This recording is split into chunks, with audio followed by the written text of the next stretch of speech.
squeeze this foot like this, and I get this hand kind of jacked up like that. And when I strike, it has to be that, like this push is still going in when I arrive with my arm. What you don't want to do is, you don't want to play out your step and then hit with your arm. You see what I'm saying? I want to feel like part of my arm going in is this leg expanding. Like,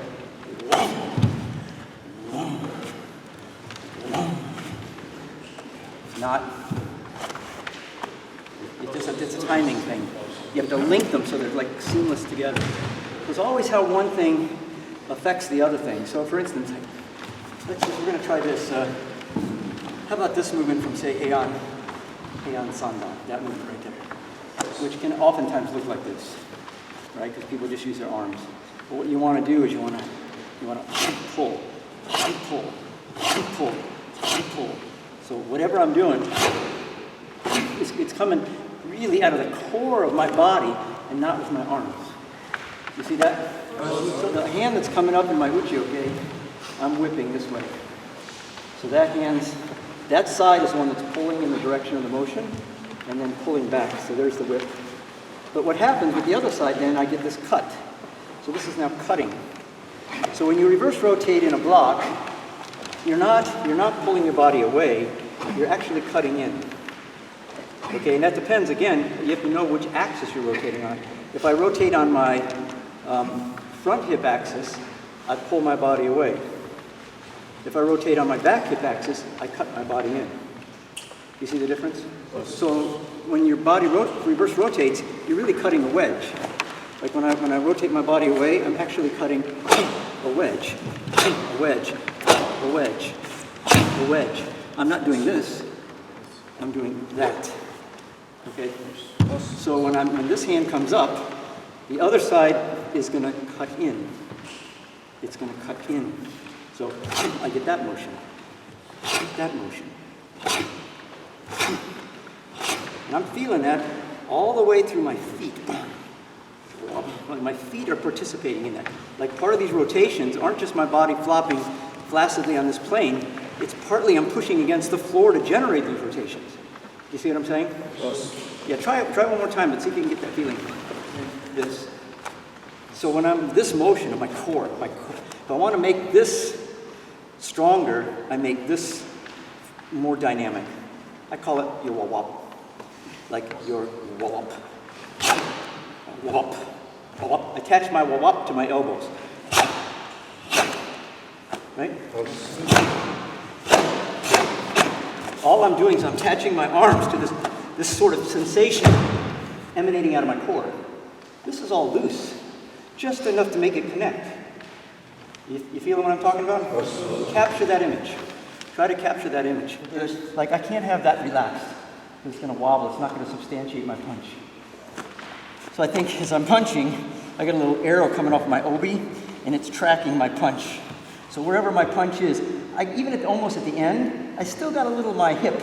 I can drive behind the back of my elbow. Do you follow? So I'm not doing this.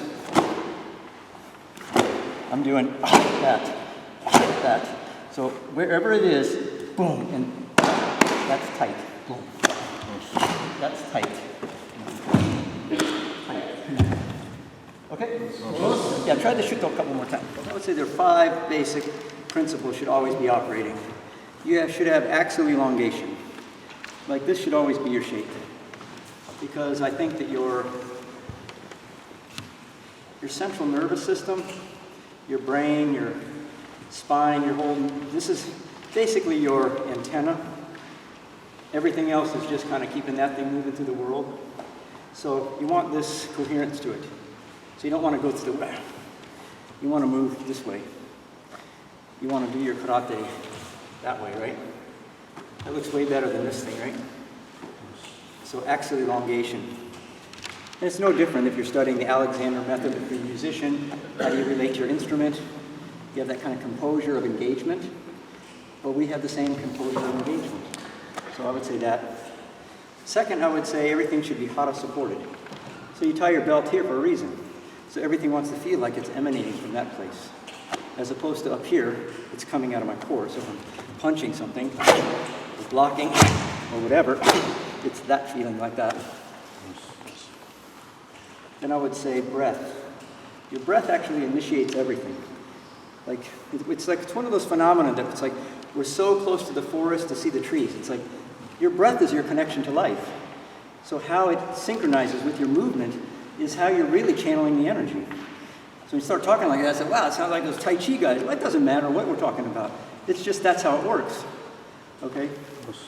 Then I would say you want this sort of a summation of forces, or what kind of back to what I was saying, so this will be the fourth thing. And that is that the form is really how, imagine if you're a really good guitar player, there's a certain way you're going to pluck that string, you're going to get the most out of that note, right? When I'm playing the piano, when I hit that key with just the right relaxed heaviness, I'm getting the most resonance out of that note. I would say our bodies are no different when we do technique. So when I'm doing a downward block, I don't want to be tightening anything that doesn't need to be tight. I just, if say someone is pushing in the opposite direction, say he's pushing in the opposite direction of my downward block, just like that, like what is the line inside my body that's substantiating that technique right there? Nothing else tight. In fact, everything else around that line pretty frickin' relaxed. Do you follow? And I would say that feeling right there, that feeling of both kind of pressing out, is a different forward stance than that feeling, which is kind of pushing the other direction. So the line that the guitar string that I'm plucking inside my body, even my stance is different. Do you follow that? And I would argue that that is your form, not the thing we see on the outside. And then the last thing probably would be, you want to have this kind of quality of, like Funakashi said, spirit first. Or you want to engage, like the moment is always coming at you, right? Your moments are always coming at you. So you want to go in. No. Go in. Yeah, I noticed when you were doing parts of Basadai, you had a very sort of contracted position before you go into Shutouke. Yeah. When you were doing Uchuke, you chose to just sort of prepare that much. Yeah, so for me that's just like a gear operator, but again, there's like, okay, so a big version of this might be this big Sukuyuke here, right? So when I'm doing that, it's like, and like imagine you had molasses, and I just dug my arm into some molasses. How am I going to pull my arm with my body through that molasses? And that's the feeling. So it's not a function, when I'm moving, it's not a function of my arm, it's that feeling of pulling with my body. So it's like, and I feel that a lot in my feet. Like my feet are kind of doing a little bit of this number on the ground. This is my arm. This is my arm and my hip. But it's that feeling. That feeling. Then when I step, squeeze, release. So I'm not push, release. Keep the frame. Same feeling. Like I got a little proprioceptors on my hand. I touch something hot, my hand jumps, but maybe my arm isn't as alive as that. I want my arms to be that alive. So when I'm blocking, say make a punch. When I'm blocking him, I want to feel that part of my arm connected to him. You understand what I'm saying? I want to be able to feel, like wherever I am, I want to feel these points. My arm wants to be sensitive enough to feel his body. Same with my leg. I would like to be able to feel my leg. You know, wherever I am, I want to be able to wrap around his leg, whatever. I want to feel, how do I have that sense of connection? But a lot of times when we move, we don't think like that. Like if I'm moving, we're all up here. But if I move and I have this sense of connection, I'm aware of my legs. You see what I'm saying? Yes. So my mind, let's call it, my mind is over my whole body. It's not right here in my processing space. It's, my body is alive. You follow? Okay, so I would say, just try to